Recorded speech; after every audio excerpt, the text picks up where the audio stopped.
Day 1, Padyami, the opening of the door. Welcome to Sakhi Soul Stories, where the timeless wisdom of our Dharma shines through stories of devotion and strength. Today we begin a sacred journey, the 15 days of Mahalaya Pakshalu. On this first day, Padyami, the doorway opens between worlds. It is believed that our ancestors descend, longing for our remembrance, waiting for our offerings, and ready to bless their children who honor them with devotion. This is not just ritual. It is a festival of gratitude. It is the unseen reunion of families across time. Let us begin with the story of how Pitru Paksha unfolds. Long ago, in the ancient lands of Bharata, sages taught that the soul does not perish with death. The body falls, but the Atman continues its journey.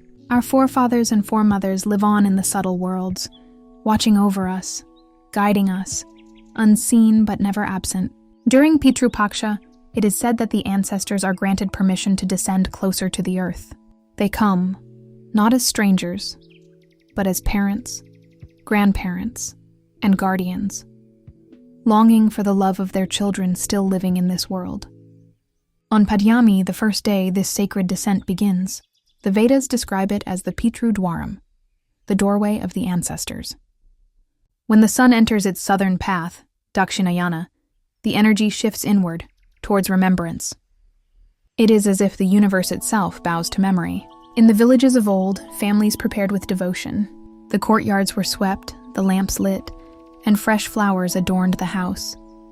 The lady of the home, the Grihini, took special care. She ensured the house was clean, the vessels were pure, and the food was prepared without a trace of anger or haste. She knew that ancestors, like honored guests, must be welcomed with dignity. A story is told of a woman named Anasuya. On the first day of Pitru Paksha, she would wake before sunrise, bathe, and light a lamp at the threshold of her home.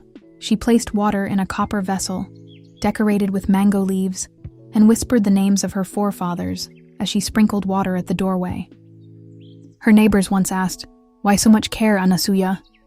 She smiled and replied, "Because today my ancestors return home. Should I not greet them with the same joy I show to living guests?"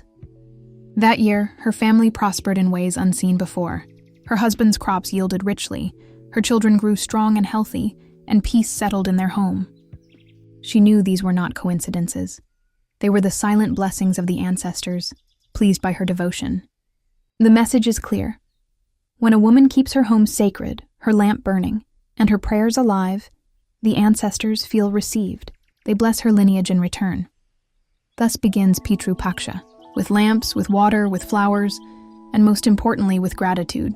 As Mahalaya Pakshalu begins, let us remember that our ancestors are not far away. They walk with us when we honor them. A woman's role, to keep her home pure, her lamp glowing, her prayers sincere, is the foundation of this sacred connection. Join us tomorrow as we continue with Day 2, Vidya, where we will hear the story of Karna's gift and the origin of these rituals. This is Sakhi Soul Stories, where the sacred voices of our past remind us of our Dharma, our blessings, and our strength.